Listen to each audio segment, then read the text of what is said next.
स्वस्ति श्री गणेशाय नमः।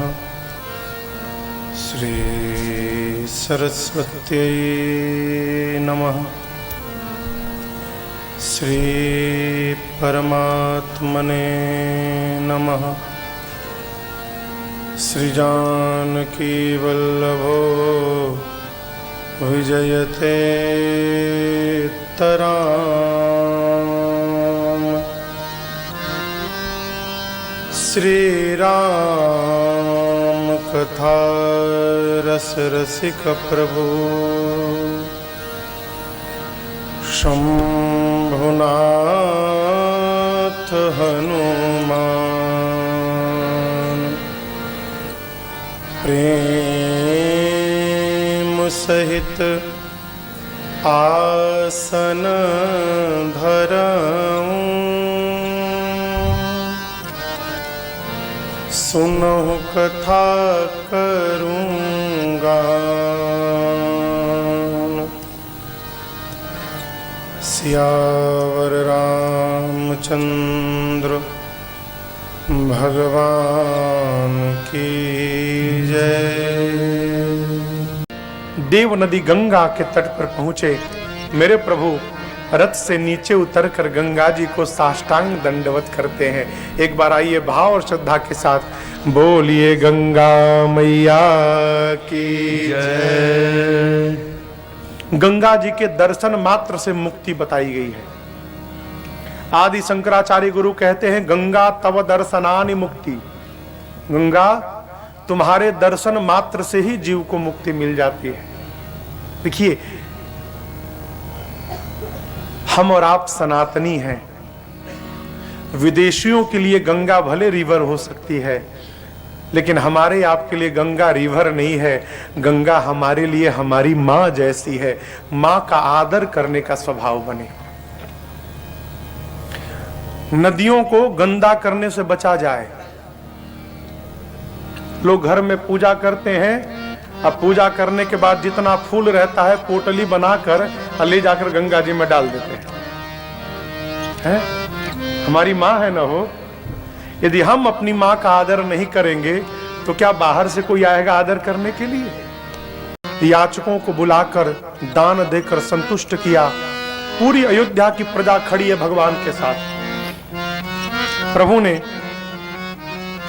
गुरु जी को प्रणाम करके कहा गुरुदेव सबके सार संभाव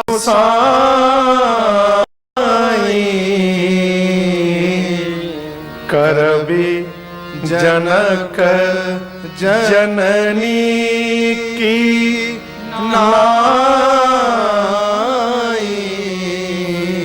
प्रभु ने गुरुदेव से कहा गुरुदेव पिताजी मेरे वियोग में दुखी हैं, मैं जा रहा हूं। अब आज के बाद इस प्रजा के आप ही माता पिता हैं गुरुजी, सबका संभाल करिएगा। आप सबको समझाएं। अयोध्या वासियों से राम जी कहें कि देखिए आप में से वही मेरा हितैषी है जो मेरे पिताजी को प्रसन्न करके रखेगा। लिखते हैं यहां पर सोई सब भांति मोर हितकारी जेहिते रहे भुआल सुखारी। पिताजी दुखी हैं, आप लोग वही यत्न करिएगा जिससे मेरे पिताजी के मन का दुख कम हो जाए। गौरी गणपति भगवान का स्मरण करके प्रभु वन की ओर चले। राम जी वन की ओर चले ना, तो आपको बताऊं यहां गोस्वामी जी कहते हैं राम जी के जाने के बाद अयोध्या ऐसी लगने लगी मानो स्मशान हो। लोग एक दूसरे को देखकर डरने लगे, मानो हिंसक पशु के रूप में देख रहे हो। सबके घर में मानो अग्नि के समान घर दहकने लगा। सब लोग घर परिवार छोड़ छाड़ के दौड़ने लगे। क्यों? अयोध्या में जब राम ही नहीं रहेंगे तो अयोध्या में रहने का क्या अर्थ निकलता है। इधर चक्रवर्ती दशरथ जी महाराज मूर्छा से जगे और सुने कि राम चला गया। अपने आप को लगे धिक्कारने। बोले मूर्ख दशरथ, राम चला गया और तेरा प्राण नहीं गया। इससे बड़ा कौन सा दुख आएगा कि ये प्राण निकलेगा। सुमंत जी को बुलाकर कहे, सुमंत रथ लेकर जाइए, मेरा राम बड़ा कोमल है, पैदल चलने पर कष्ट होगा, आप रथ पर बिठा लीजिएगा, 4 दिन वन दिखाइएगा, और वन देखकर यदि राम डर जाए ना तो आप मेरे राम को वापस लेके आ जाइएगा। लेकिन सुमंत, राम तो सत्यवती है, आएगा नहीं। लेकिन सुमंत, यदि राम ना आए ना तो सीता जरूर डरेगी। जब सीता डरने लगे ना तो सीता जी से कहिएगा कि वापस चले, जितना दिन मन करेगा अयोध्या में रहेंगी, मन करेगा तो मिथिला जाके रहेंगी, लेकिन सुमंत सीता को अवश्य लेकर आना। यदि तुम सीता को भी नहीं लाए ना तो तुम तो आओगे, लेकिन तुम्हारे आने के साथ मैं चला जाऊंगा। सुमंत जी को समझाकर विदा किया। पिताजी की आज्ञा मानकर प्रभु रथ पर बैठे। चलते चलते उस दिन तमसा नदी के तट पर रात्रि में विश्राम भया। पूरी प्रजा अयोध्या की है साथ में, सब लोग थक गए हैं। भगवान तो रथ पर थे, प्रजा पैदल पैदल थी। प्रभु सोचने लगे, यदि अयोध्या की प्रजा इसी प्रकार मेरे साथ चलेगी तो मैं पिताजी के वचन का निर्वाह कैसे करूंगा। फिर मध्य रात्रि में अपनी माया को प्रेरित करके प्रभु ने पूरी प्रजा को गहरी निद्रा में सुलवा दिया। और जब अयोध्या की पूरी प्रजा घोर निद्रा में सो गई, उसी समय राम जी ने सुमंत जी से कहा, तात उठिए, रथ के पहिए के चिन्ह को मिटाकर चलिए इस समय। क्यों? यदि चिन्ह बना रह गया तो इन लोगों को सुबह पता चल जाएगा कि रथ किस दिशा में गया है। मैं जानता हूं प्रजा को, ये प्रजा उसी दिशा में दौड़ने लगेगी। इनको पता ना चले कि मैं किधर गया हूं। खोज मारी रथ हाकौ ताता। मध्य रात्रि में प्रभु रथ के पहिए के चिन्ह को मिटाए और सुमंत जी के साथ, मैया भैया के साथ प्रभु बैठकर चले। चलते चलते अगले दिन सीता सचिव सहित 2 भाई, सीता सचिव सहित 2 भाई, श्रृंगबेरपुर पहुँचे जाए, श्रृंगबेरपुर पहुँचे जाए। और उतरे राम देव सरि देखे, उतरे राम देव सरि देखे, किन्ह दंडवत हरस विसेखे, किन्ह दंडवत हरस विसेखे। और बोले क्या?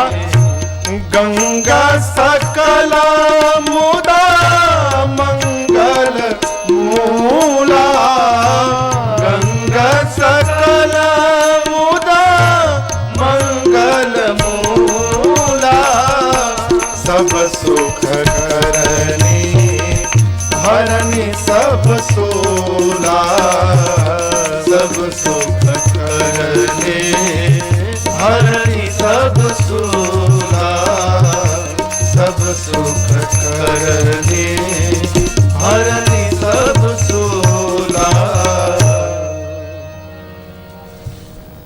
प्रभु अगले दिन श्रृंगवेरपुर पहुंचे।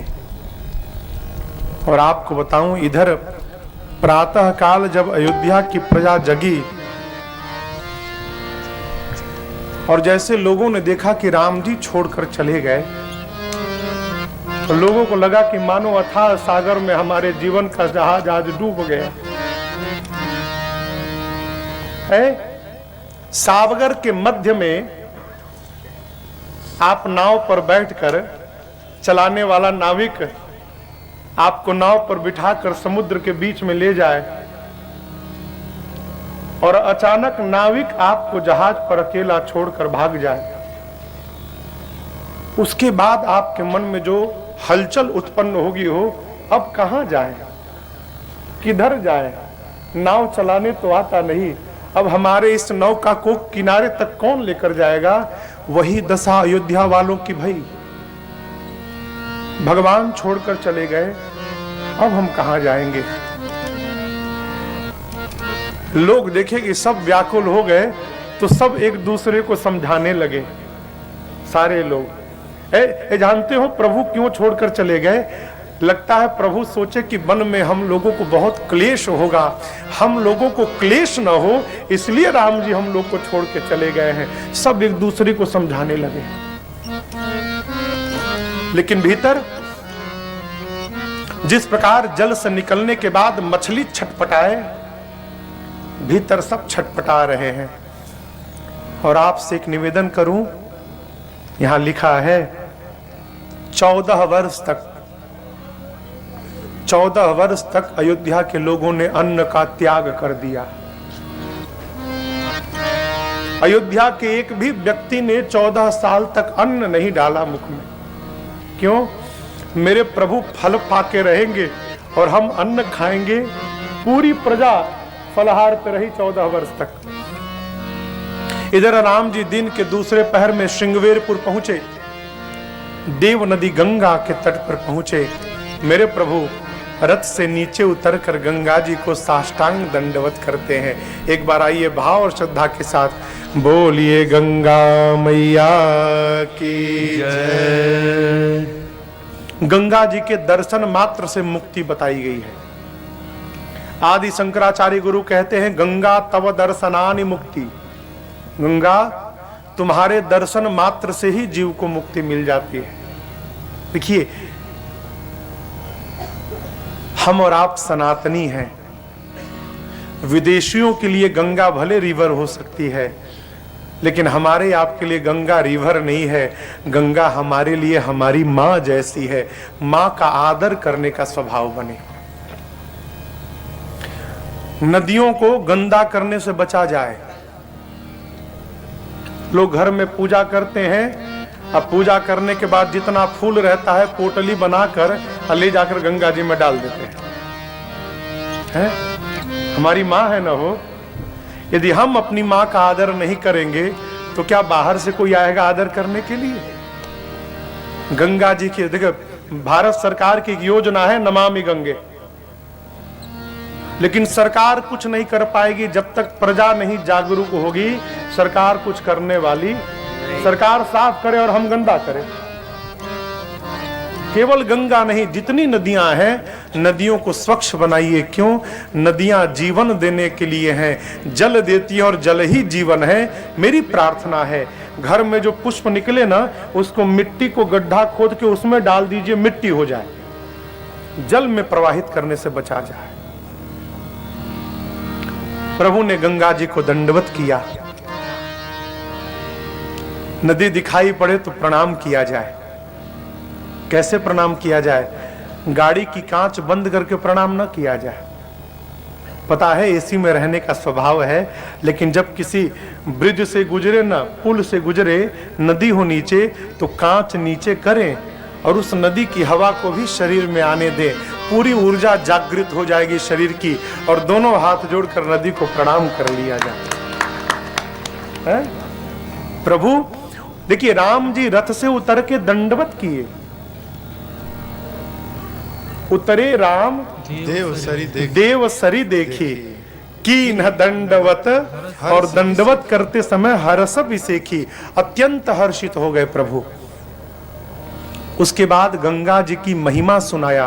किसको? लक्ष्मण जी को, सीता जी को और सुमंत जी को।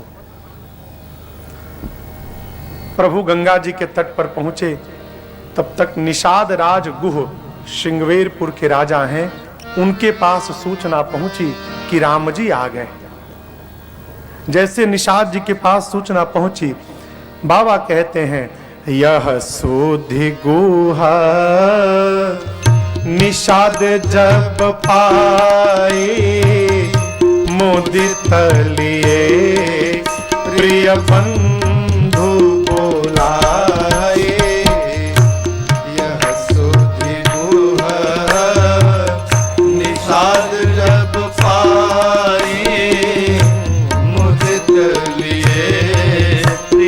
बंधु बुलाए, लिए फल मूला भेंट भरि भारा, मिलन चले हिया हरस अपारा। लिए फल मूला भेंट भरि भारा, मिलन चले हिया हरस अपारा। जाकर करि दंडवत भेंट धरियागे, प्रभु ही बिलोकत अति अनुरागे। करि दंडवत भेंट भरि आगे, प्रभु ही बिलोकत अति अनुरागे। निषाद राजगुरु के पास सूचना पहुंची कि राम जी आ गए हैं। यहाँ एक व्यवहार का दर्शन करिए। निषाद जी राम जी से मिलने गए तो अकेले गए?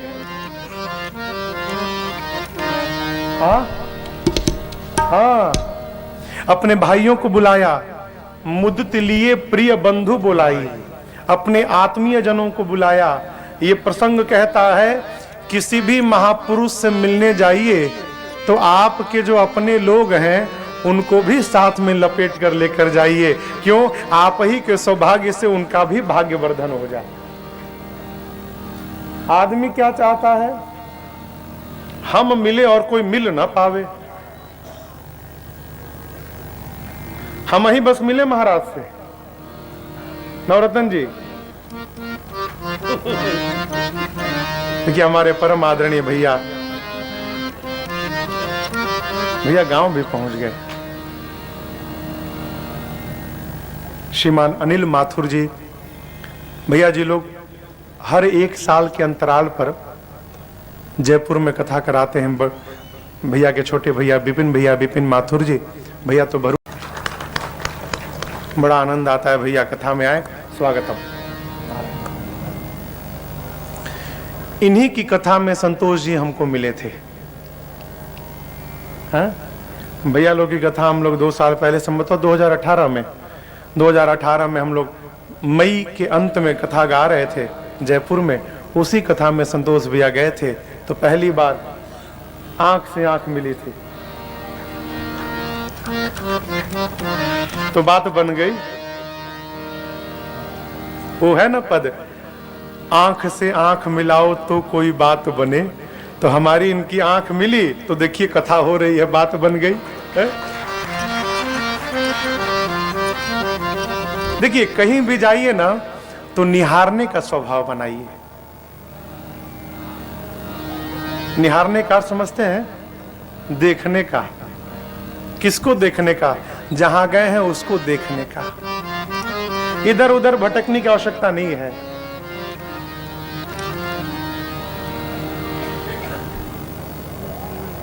टकटकी लगा दीजिए, उसी में खो जाइए। कई लोग मंदिर जाते हैं तो भगवान को नहीं देखते, मकराने का पत्थर देखा था, चाइना का झूमर देखते हैं। ये झूमर बड़ा सुंदर लगा है। वो है बाबू, ये झूमर बड़ा सुंदर लगा है। चाइना का है। चाइना के सामान पे भरोसा नहीं। देखिए, स्वदेशी रहिए भाई। एक मैं आपको विनोद की बात कहूं, एक आदमी गया कुत्ता खरीदने, नहीं बकरी खरीदने। तो एक दुकान में गया तो बकरी का दाम 5,000, बगल के दुकान में गया तो बोला 500 रुपया। अच्छा, 5,000 वाली जो बकरी थी उससे मोटी ताजी बकरी ये 500 रुपए वाली थी देखने में। तो इसकी बुद्धि चकरा के भरी है, ये दुबली पतली बकरी 5,000 की, ये मोटी ताजी बकरी 500 की। तो बोला साहब चाइना का है, ये उसकी तो गारंटी है, इसकी गारंटी नहीं है। हो सकता है घर ले जाएं तो भौंकने लगे।